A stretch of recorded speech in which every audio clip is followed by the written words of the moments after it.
The U.S. will have 7 more warships armed with a laser. The U.S. Navy plans to have 8 warships in total equipped with the Optical Dazzling Interdictor Navy, or ODIN, a laser-directed energy weapon system within the next 3 years. Viewers may note that Arleigh Burke-class destroyer USS Dewey is already equipped with ODIN. ODIN is one of a number of laser-directed energy weapons the U.S. is developing. ODIN in its present form is experimental in nature and is expected to pave the way for more powerful laser weapons in the future. ODIN's development, testing, and production were done by U.S. Navy subject matters experts at Naval Surface Warfare Center NSWC, Dahlgren Division, in support of Program Executive Office Integrated Warfare Systems (PEO IWS). It's designed to work as a dazzler to blind electro-optical and infrared optics. This could inhibit the working for optical or imaging infrared seekers used in weapons like anti-ship missiles, and ultimately could throw them off course. Other possible use could be deploying it against cameras used for intelligence, surveillance, and reconnaissance (ISR) purposes by rival platforms. This video is sponsored by War Thunder. If you are, like us, fascinated by military vehicles and technology, I recommend you give War Thunder a try. It's a military vehicle combat game which you can download and play for free on PC, PlayStation 4, and Xbox One with cross-platform support. It has a huge variety of more than 1,200 playable aircraft, tanks, helicopters, and ships from the 1930s to the 1990s, which you can take to battle on land, in the air, and at sea on more than 80 theaters of war. War Thunder's been kind enough to offer All Defense Updates viewers a special bonus, which will grant you a free premium tank, aircraft, or ship, and 3 days of premium account time for registering using our link in the description below. So take the plunge and join more than 20 million players from around the world.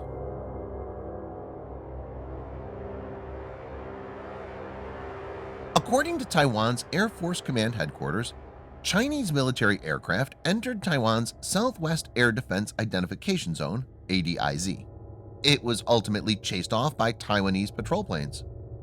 Taiwan's Air Force said that Taiwanese fighter jets responded with radio warnings, and they monitored the Chinese aircraft's movements until it flew off. But the Air Force added that there was no cause for public alarm, and it was closely monitoring the airspace and waters around Taiwan. According to the Ministry of National Defense (MND), the incident Saturday was the 10th time since June 9th that China's military planes were seen entering Taiwan's airspace. A senior Taiwanese defense official had stated recently that the island's military is well prepared in the event of any attack from Beijing. Taiwan's Vice Defense Minister Sheng Wansheng said, "At the height of outbreak of the pandemic worldwide, if the Chinese communists attempted to make any military adventure leading to regional conflict, they would be condemned by the world, and regardless of what would happen, we are all ready and have made the best preparation for this."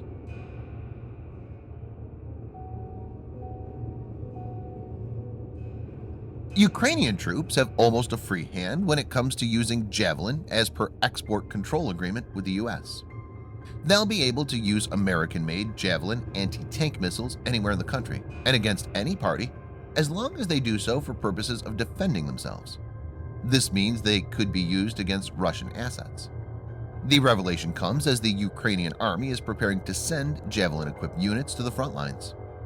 Ukrainian military experts estimate that Russia has more than 480 tanks of various types in Donbass, among other heavy weapons. Javelin basically has 2 parts, a launcher that has the targeting systems and the missile which has the warhead. The launcher has a high-tech infrared sensors with multiple viewing modes, including 4x optical zoom, a 4x green-lit thermal view, and a 12x narrow vision zoom activated for targeting. The system, loaded with missile, weighs in at 50 pounds or 23 kilograms, doesn't require any tripod, and can be fired from a crouch or even seated position. Being relatively light and compact, they're generally carried inside armored vehicles. The system has a small backblast and hence can be fired from confined spaces. Javelin could be a game-changer and major threat for Russia.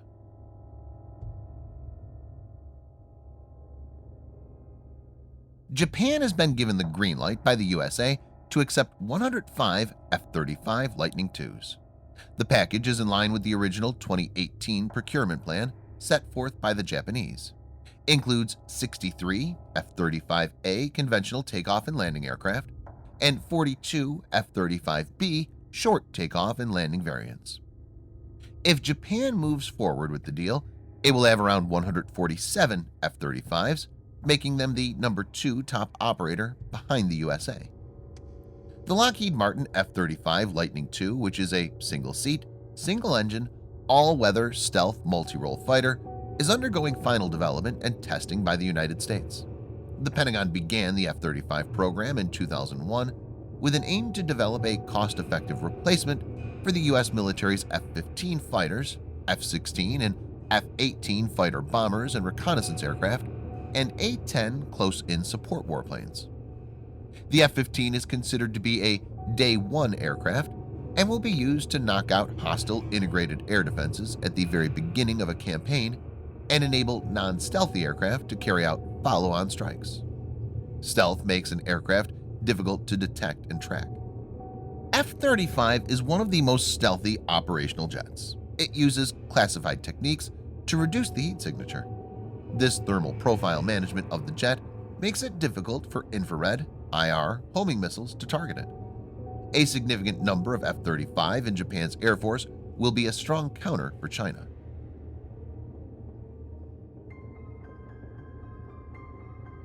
According to comments quoted in Iranian media, Iran's military has stated that it has built so-called missile cities at underground sites in the Gulf. Iranian media quoted IRGC Naval Commander Ali Reza Tangsiri as saying, "The Islamic Revolutionary Guard Corps (IRGC) have onshore and offshore missile sites on the country's southern coasts." Tangsiri said the Revolutionary Guards were willing to show this force if necessary and threatened to unleash a nightmare upon rivals displaying military aggression, as per news agency Tasnim. It's important to note that tensions in the region escalated after the U.S. government, under President Trump, unilaterally withdrew from Iran nuclear deal and imposed stringent sanctions against Iran. The deal offered Iran relief from sanctions in exchange for limits on its nuclear program. Trump administration is of the view that Iran is misusing the deal. Recent months have seen multiple spikes in hostilities, which include the U.S. accusing Iran of a series of attacks on commercial ships and Iran downing of American RQ-4A Global Hawk drone. Iran's fleet of small boats has even harassed U.S. Navy vessels.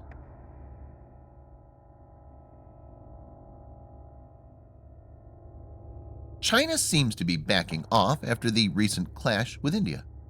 The Chinese army is removing tents and moving back from certain areas of the GALWAN Valley in a first sign of disengagement of troops from the area. They said disengagement of the Chinese troops has started as per an agreement between the corps commanders of the two sides. The Chinese army is seen removing tents and structures from friction points, which include Patrolling Point 14 and Gogra Hot Springs area. The Indian and Chinese armies are locked in a bitter standoff in multiple locations in eastern Ladakh for the last few weeks. The tension escalated after 20 Indian soldiers were killed in a violent clash in GALWAN Valley on June 15th. The Chinese side also suffered casualties but have not revealed the death toll. To know more on that, please check the video on the above card. India has been insisting on the restoration of the status quo in all areas of eastern Ladakh. India and China have held several rounds of diplomatic and military talks in the last few weeks to ease tension in the region. The de facto border between China and India is the Line of Actual Control, LAC. Both countries have a difference in perception of their actual alignment at nearly 14 different points.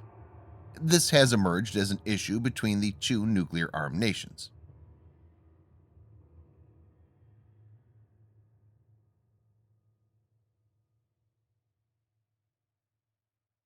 Thanks for watching. Subscribe for more videos like this. Hit the like button if you find the video interesting, and kindly provide your feedback in the comment section. This will help us improve.